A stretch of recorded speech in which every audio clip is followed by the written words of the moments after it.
பர்திமேயு சுவிசேஷ ஊழியங்கள் வழங்கும் நற்செய்தி நேரம். தேவ செய்தி பாஸ்டர் ஆர். அகஸ்டின். இந்த நாளில் உங்களோடு நான் பேசி வருகிறேன். இயேசு இந்த பூமிக்கு மனிதனாக ஏன் வர வேண்டும்? எனக்கு அன்பானவர்களே, அங்கிருந்து ஒரு வார்த்தை சொல்லியிருந்தா போதாதா? ஏன்னா அவர் ஒரு மனுஷனை பார்த்து சொல்றார். மார்க் எழுதின சுவிசேஷத்திலே 2ஆம் அதிகாரத்திலே அவர் பூமியிலே தன் ஊழியத்தை நிறைவேற்றிக் கொண்டிருந்த நாட்கள்ல கப்பர்நாகுவுக்கு வருகிறார். அப்படி கப்பர்நாகுவுக்கு வரும்போது அவர் பேதுருவுடைய வீட்டிற்கு வந்திருக்கிறார். அப்படி வந்திருந்த நேரத்தில் ஜனங்கள் எல்லாரும் கேள்விப்பட்டாங்க இயேசு வந்திருக்கிறார். கேட்ட மாத்திரத்தில் எல்லாரும் அவர்கிட்ட பல பிரச்சனைகளுக்காக அவரிடத்துல ஓடி வந்தாங்க. ஒரு 4 பேர் செத்து போனது போல ஒரு மனுஷனை கட்டில்ல கிடையா கிடத்தி தூக்கிட்டு வந்தாங்க. உள்ள கொண்டு போக முடியல. உடனே மேல் அவர் உட்கார்ந்து இடத்துல தூசி விடாம திறப்பு உண்டாக்கி கட்டில் அவருக்கு நேரம் இறக்குனாங்க. அவரை பார்த்து அந்த 4 பேர் தூக்கிட்டு வந்த அந்த விசுவாசத்தை இயேசு பார்த்தார். இப்படிப்பட்ட விசுவாசிகள் இருக்காங்களே, என்ன நம்பி இப்படி தூக்கிட்டு வந்துட்டாங்களே. உடனே அவனை பார்த்து, உன் பாவம் உனக்கு மன்னிக்கப்பட்டது, உன் படுக்கை எடுத்துக்கொண்டு போனான். உடனே அவன் படுக்கை தூக்கிட்டு நடந்தே போயிட்டான். எதுக்கு ஐயா அப்படி நடந்து போச்சனார்? படுக்கையை தூக்கிட்டு போச்சனாரு. ஒருவேளை இவனை கட்டில் தூக்கிட்டு வரும்போது ஊரில் இருக்கிறவங்க பேசியிருப்பாங்க, இத்தனை நாள் நல்லா படுத்திருந்தான், நல்லா தான் படுத்திருந்தான், இப்போ தூக்கிட்டு போகிறாங்க 4 பேர். 4 பேர் தூக்குனா என்ன அர்த்தம்? செத்து போயிட்டான் போல அப்படின்னு இருப்பாங்க. அதனால தான் ஆண்டவர் ஜீவனை கொடுக்க வந்தார். அவர் தம்முடைய ஜீவனை நமக்காக கொடுக்க வந்தார். உனக்கு எனக்கு ஜீவன் தர வந்தார். உங்க வேதாகமத்தை தயவு செய்து எங்க இருந்தாலும் கையில எடுத்து மறுபடியும் திருப்பிக் கொள்க. யோவான் எழுதின சுவிசேஷத்திலே 7ஆம் அதிகாரத்திலே 4ஆம் வசனத்தை அப்படி எல்லாரும் எடுக்கிற வரைக்கும் சந்தோஷமாய் சங்கீதம் பாடுவே, ஜீவன் தந்த நல்மேய்ப்பரே, பாடிடுவே மகிழ்ந்தாடிடுவே, மீட்க வந்த இயேசுராஜனை. சந்தோஷமாய் சங்கீதம் பாடுவே, ஜீவன் தந்த நல்மேய்ப்பரே, பாடிடுவே மகிழ்ந்தாடிடுவே, மீட்க வந்த இயேசுராஜனை.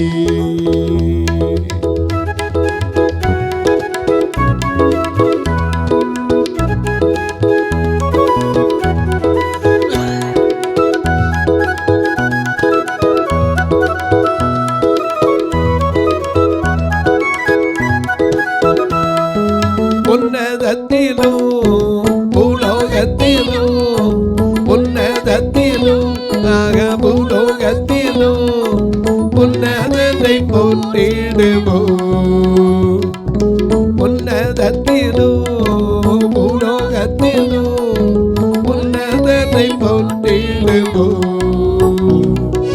வாழ்க்கைமை போன்ற மகத்துவத்துக்காய் வல்லவரை போற்றிடுவோம்.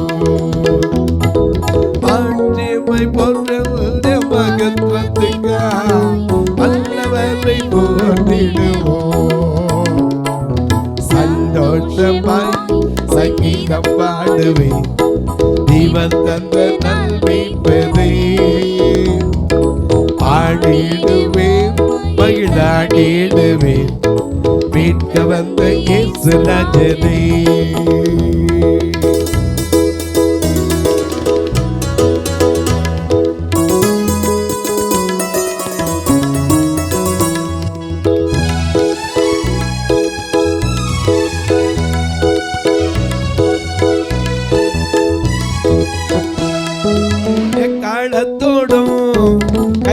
தாளத்தோடும் கைத்தாளத்தோடும் கைத்தாளத்தோடும் ஏகமாய் துதியுங்கள். எக்காலத்தோடும் கைத்தாளத்தோடும் ஏகமாய் துதியுங்கள். நதிகளும் கைகட்டி ஓடிடுமே நாயகனை போற்றிடுவோம். நதிகளும் கைகட்டி ஓடிடுமே நாயகனை போற்றிடுவோம். சந்தோஷமாய் சங்கீதம் பாடுவே இவன் தந்த நல்மைப்பனே. ஆடிடுவோம் தாடிடுவோம் மீட்க வந்த இயேசு ராஜனே.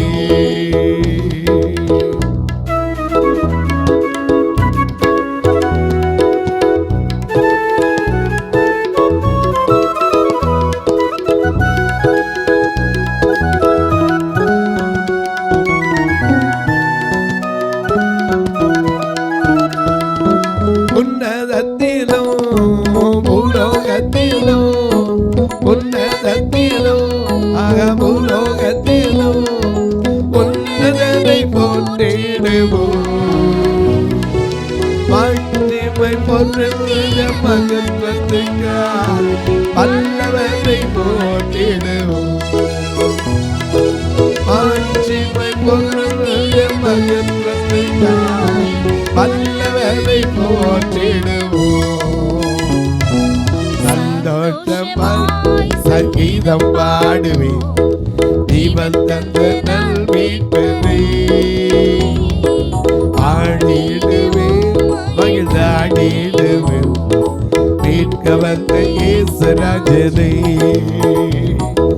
பாடிடுவோம் மகிழ்ந்தாடிடுவோம் மீட்க வந்த இயேசு ராஜனே. நம்மை மீட்க வந்த இயேசு ராஜனே. உன்னை மீட்க வந்த இயேசு ராஜனே. எல்லாம் எடுத்துருப்பீங்க. பிரபலத்தை விரும்புகிறவரா வந்தாரா? யோவான் 7:4 வாசிக்கிறோம். பிரபலத்தை வாசிக்க. பிரபலமாய் இருக்க விரும்புகிற எவனும் அந்தரங்கத்திலே ஒன்றையும் செய்ய மாட்டான். எல்லாத்தையும் கூட்டி வச்சுக்கிட்டா செஞ்சாரு. எல்லாரையும் கூட்டி வச்சுட்டா செஞ்சாரு. வாங்கப்பா, நான் இவனுக்கு சோமாக போறேன், எல்லாம் கூடி வாங்க. கேமரா எல்லாம் தூக்கிட்டு, அன்னைக்கு கேமரா கிடையாது, இருந்துட்டு அப்போ தூக்கிட்டு போயிருப்பாரு.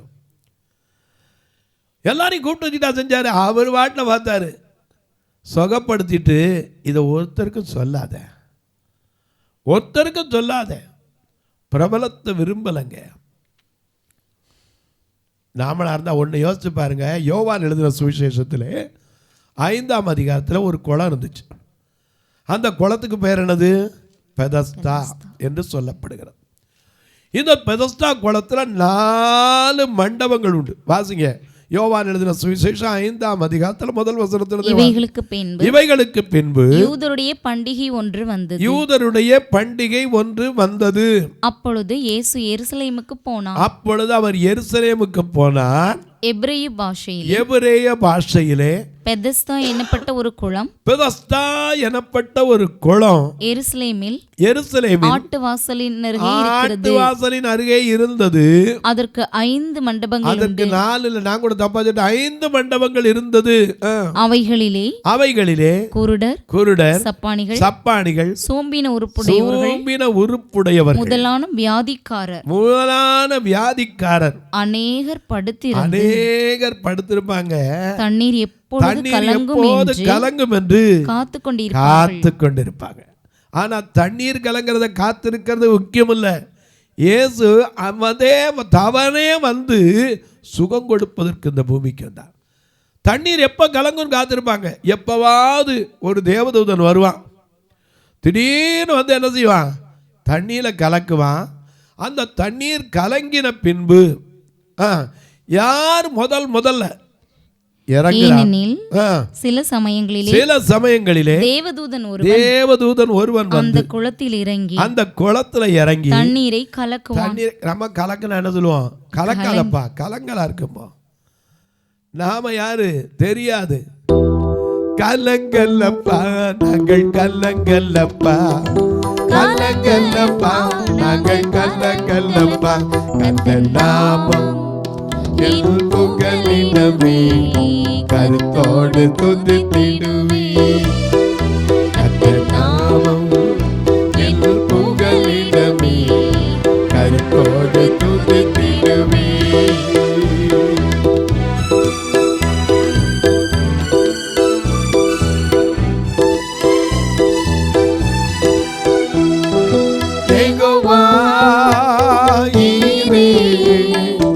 எல்லாமே பார்த்து கொள்வி,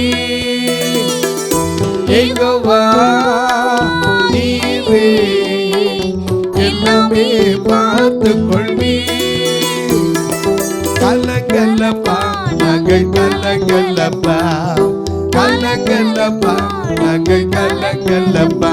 கர்த்தர் நாமம் என் புகழிடமே, கருத்தோடு துதித்திடுவே.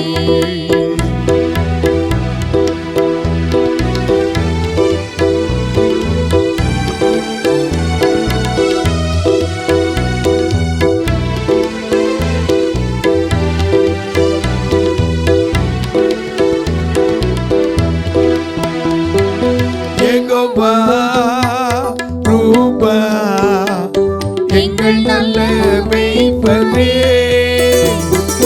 யெகோவா ரூபா எங்கள் நல்ல மேய்ப்பனே.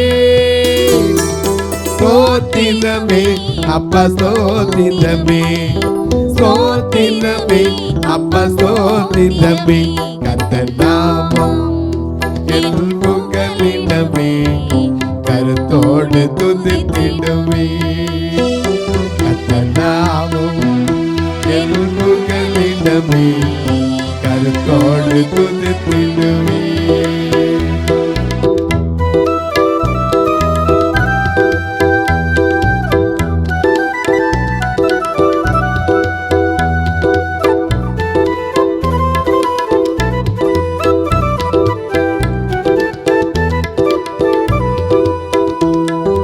யெகோவா ராஃபா சுகம் தரும் தெய்வமே, யெகோவா ராஃபா சுகம் தரும் தெய்வமே. கலங்கல்லப்பா நாங்கள் கலங்கல்லப்பா, கலங்கல்லப்பா நாங்கள் கலங்கல்லப்பா. கர்த்தர் நாமம் என் புகழிடமே, கருத்தோடு துதித்திடுவே. கர்த்தர் நாமம் என் புகழிடமே, கருத்தோடு துதித்திடுவே.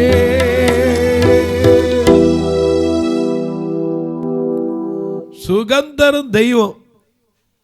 ஆனா அந்த குளத்து வாசல்ல எதை எதிர்பார்த்து காத்திருப்பாங்க?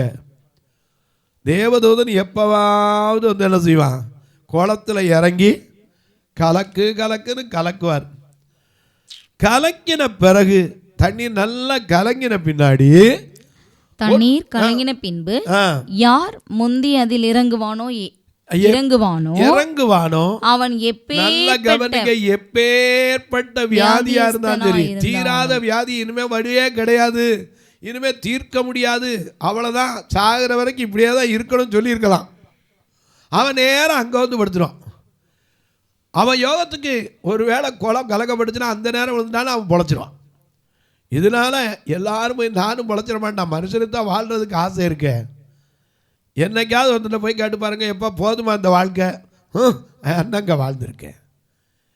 எனக்கு அன்பானுள்ளே, நம்முடைய வாழ்க்கை எப்படி இருக்கிறது?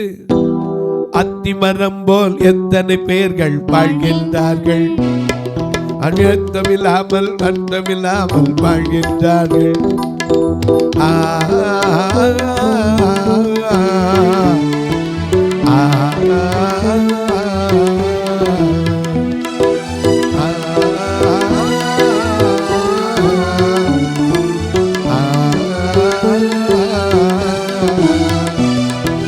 அத்திமரம் அத்திமரம் போல் எத்தனை பேர்கள் வாழ்கின்றார்கள். வாழ்வில் அர்த்தமில்லாமல் வாழ்கின்றார்கள்.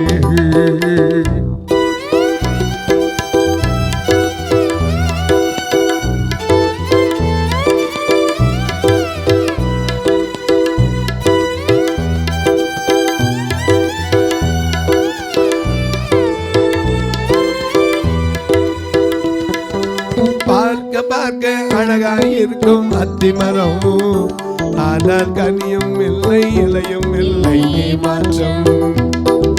பார்க்க அழகாயிருக்கும் அத்திமரம், ஆனால் கனியும் இல்லை இலையும் இல்லை மாற்றம். அத்திமரம் போல் வாழ்ந்திடாதே என்று இயேசு சொன்ன வார்த்தையை நீ நம்பு. அத்திமரம் போல் வாழ்ந்திடாதே என்று இயேசு சொன்ன வார்த்தையை நீ நம்பு.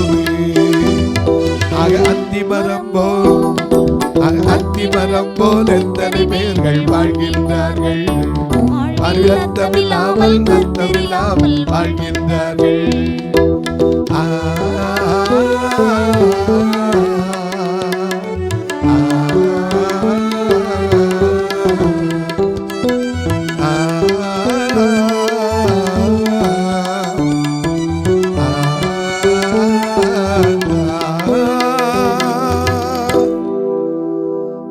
ஐயா அம்மா, குளம் எப்போ கலக்குமா அப்போ எப்பேற்பட்ட வியாதியாக இருந்தாலும் சரி டாக்டர்கள்லாம் கைவிட்டுருக்கலாம்.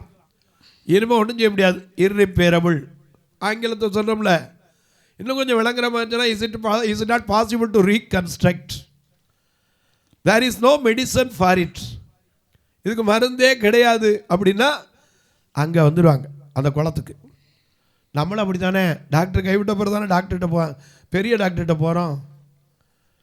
அந்த வைத்தியர் பரிகாரி அவர்கிட்ட போகிறது எப்போ முடிஞ்ச மட்டும் எல்லாம் போய் பார்ப்போம். கடைசியில் டாக்டர் சொல்லுவாங்க என்னால் முடிஞ்ச மட்டும் பண்ணியாச்சுங்க, இனிமேல் ஒன்றும் செய்ய முடியாது. கடைசியில் போய் ஆண்டவரே முதலாவது தேவனுடைய ராஜ்யத்தை தேடணும்.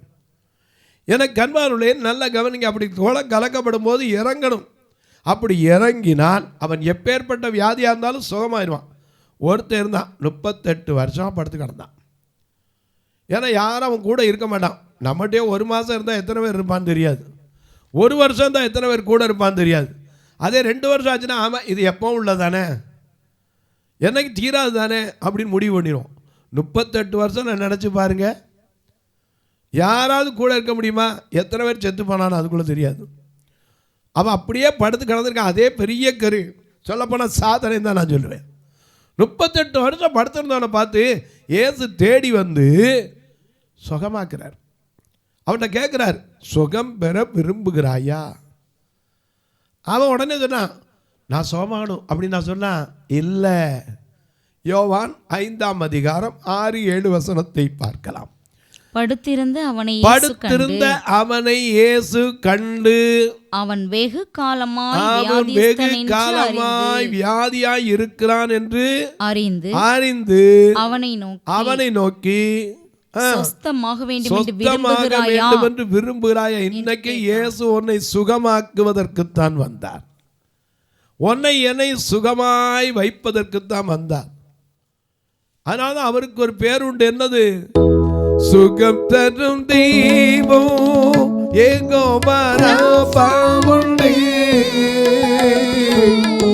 சுகம் தரும் தெய்வம் யெகோவா ராபா உண்டு. பூரண சுகம் தருவார். சுகம் தரும் தெய்வம் யெகோவா ராபா உண்டு.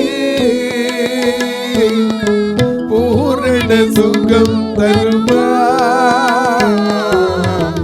பூரண சுகம் தருவார். எதை நினைத்தோ நீ கலங்காதே மகனே. யெகோவா தேவன் உன்னை நடத்தி செல்வார். யெகோவா தேவன் உன்னை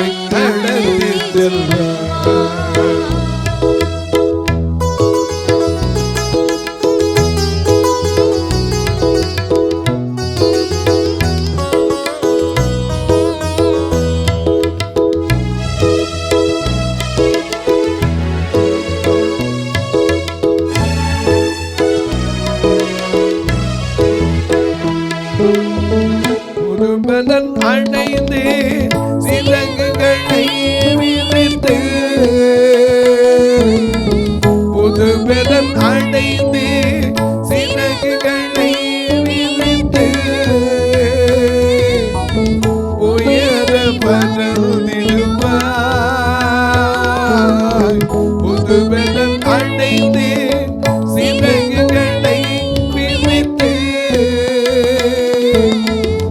உயர பறந்திடுவார், மடிந்து போவதில்லை. எதை நினைத்தோன் யார் கலங்கிடவே மாட்டேன். யெகோவா தேவன் உன்னை நடத்தி செல்வார். யெகோவா தேவன் என்னை நடத்தி செல்வார். நல்ல கவனிங்க, சுகம் தரும் தெய்வம் சுகத்தை கொடுக்கிறதுக்கு தான் வந்தார். அதனால தான் சொன்னாரு, உன் சுக வாழ்வு சீக்கிரத்தில் துளிர். எரேமியா 33:6 வாசிக்கிறோம், நான் அவர்களுக்கு சௌக்கியமும் ஆரோக்கியமும் வரப்பண்ணி நான் அவர்களை குணமாக்கி பரிபூரண சமாதானத்தையும் சத்தியத்தையும் வெளிப்படுத்துவதற்கு வந்தேன். இயேசு எதற்கோ ஒரு மதத்தை ஸ்தாபிக்க வரல சார், வரல மேடம். அவர் எதுக்கு வந்தார்? எல்லா மக்களுக்கும் சுகத்தை கொடுக்க, எல்லா மக்களும் ரட்சிக்க, ஒருத்தரும் கெட்டு போகாம இருக்க.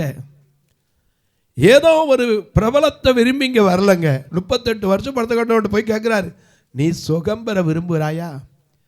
அவனுக்கு யாரும் தெரிஞ்சிருந்தா அந்த இடத்துலையே உயிரை விட்டுருப்பான். அவனுக்கு தெரியல, என்னை கூட்டிகிட்டு போய் விடுறதுக்கு ஒருத்தரும் இல்லையா. குளங்க எடுக்கப்படும் போது முந்தி போய் இறங்கிடுறான், எனக்கு சீனியாரிட்டியும் கூட கிடைக்கலன்னார்.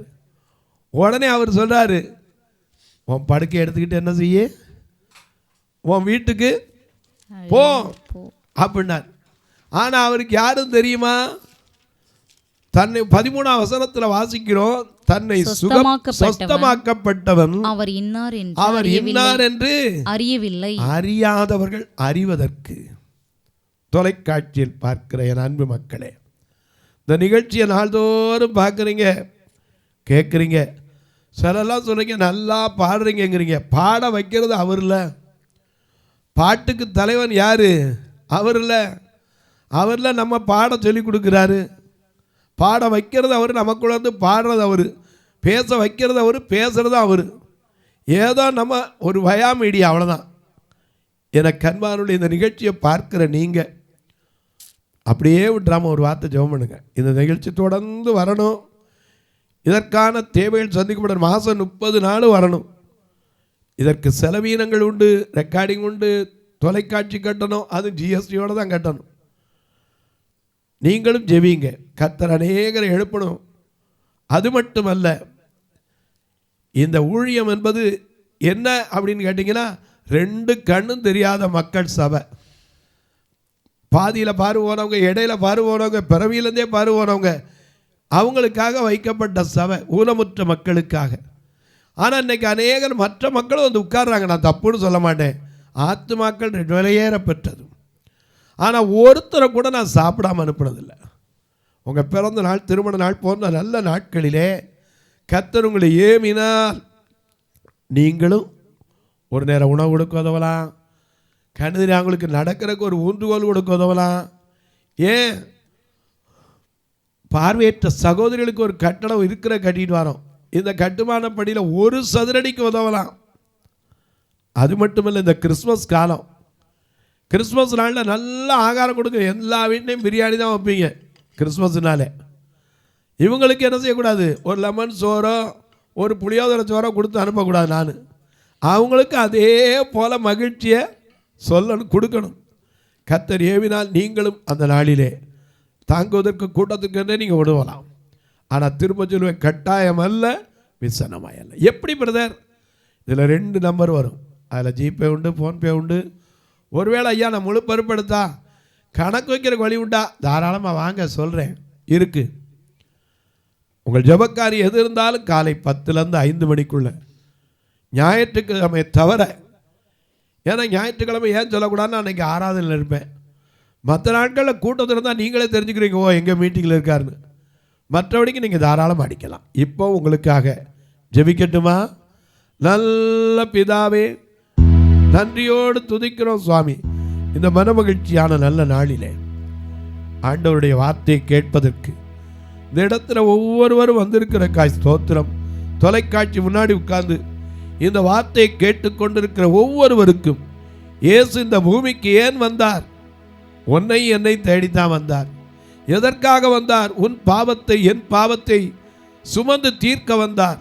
எதற்காக வந்தார்? நீயும் நானும் சுகமாய் இருப்பதற்கு, சுகத்தை கொடுப்பதற்கு, மெய்யான விடுதலையை கொடுப்பதற்கு குமாரனாகிய இயேசு வெளிப்பட்டார் என்று சொன்னபடி ஒவ்வொருவருடைய கண்ணீர் கவலைகள் மாறுகிற ஆண்டாய் அமையட்டும். இந்த வருஷத்தின் முடிவு ஆரம்பம் அற்பமாக இருந்திருக்கலாம், முடிவு யோவேல் சொன்னபடி சம்பூர்ணமாய் சாப்பிட்டு திருப்தி அடைந்து உங்களை அதிசயமாய் நடத்தி வந்த கர்த்தருடைய நாமத்தை துதிப்பீர்கள். நீங்கள் அவருடைய ஜனமாக இருந்தா ஒருபோதும் வெட்கப்பட்டு போவதில்லை என்ற வேத வாக்கின்படி ஒவ்வொரு குடும்பத்திலும் குறைவில்லாமல் நடத்தி வருகிறதற்காய் ஸ்தோத்திரம். பிறந்த நாள் திருமண நாளை நினைவு கூறுகிறதற்காய் ஸ்தோத்திரம். இந்த ஊழியத்தை தாங்கி வருகிற ஒவ்வொரு மக்களுக்காய் ஸ்தோத்திரம். ஒவ்வொருவருடைய கண்ணீர் கவலைகள் மாறட்டும், வேதனைகள் விலகட்டும், வியாதிகள் மறையட்டும். வானத்திற்கும் பூமிக்கும் சகல அதிகாரம் கொண்ட இயேசு கிறிஸ்துவின் ஈடு இணையற்ற வல்லமையுள்ள நாமத்தில் ஜெபிக்கிற நல்ல பிதாவே, ஆமென். சபை ஆராதனை ஞாயிறு காலை 10 மணி முதல் 12 மணி வரை. இடம் பர்திமேயு சுவிசேஷ ஆலயம், அன்னை சத்யா நகர், இளமனூர் அஞ்சல், சக்கிமங்கலம் வழி, மதுரை மாவட்டம். பின்கோட் 625201 மற்றும் பர்திமேயு சுவிசேஷ ஜெப வீடு, flat number 107, Eden garden, Muthur, Tirunelveli. Pincode 627011. சிறப்பு உபவாச கூட்டம் ஒவ்வொரு மாதமும் 2வது சனிக்கிழமை காலை 10 மணி முதல் 1 மணி வரை நாகர்கோவில் YMCA ஹாலில் வைத்து நடைபெறுகிறது. மற்றும் ஒவ்வொரு மாதமும் 4வது சனிக்கிழமை காலை 10 மணி முதல் 1 மணி வரை திருநெல்வேலி புதிய பேருந்து நிலையம் அருகில் உள்ள கிரேஸ் ஹாலில் வைத்து நடைபெறுகிறது. எங்கள் எல்லா ஆராதனைகளிலும் கலந்து கொண்டு தேவனை மகிமைப்படுத்த அன்பாய் அழைக்கிறோம். உங்கள் உதாரத்துவமான காணிக்கைகளினால் இவ்வூழியத்தை தாங்க விரும்பினால் R Augustine, account number 5021364331, IFSC code IDIB 000B066, Indian bank, BP Kulam, Madurai. GPay number 9842181917, BGM ministries மற்றும் 9442559772, பிளைண்ட் மினிஸ்ட்ரீஸ் அகஸ்டின். உங்கள் தொடர்புக்கு பாஸ்டர் ஆர் அகஸ்டின், பர்திமேயு சுவிசேஷ ஊழியங்கள், நாகமலை, புதுக்கோட்டை, மதுரை 625019. தொலைபேசி எண்கள் 9842181917 மற்றும் 9442559772. கர்த்தர் தாமே உங்களை ஆசீர்வதிப்பாராக.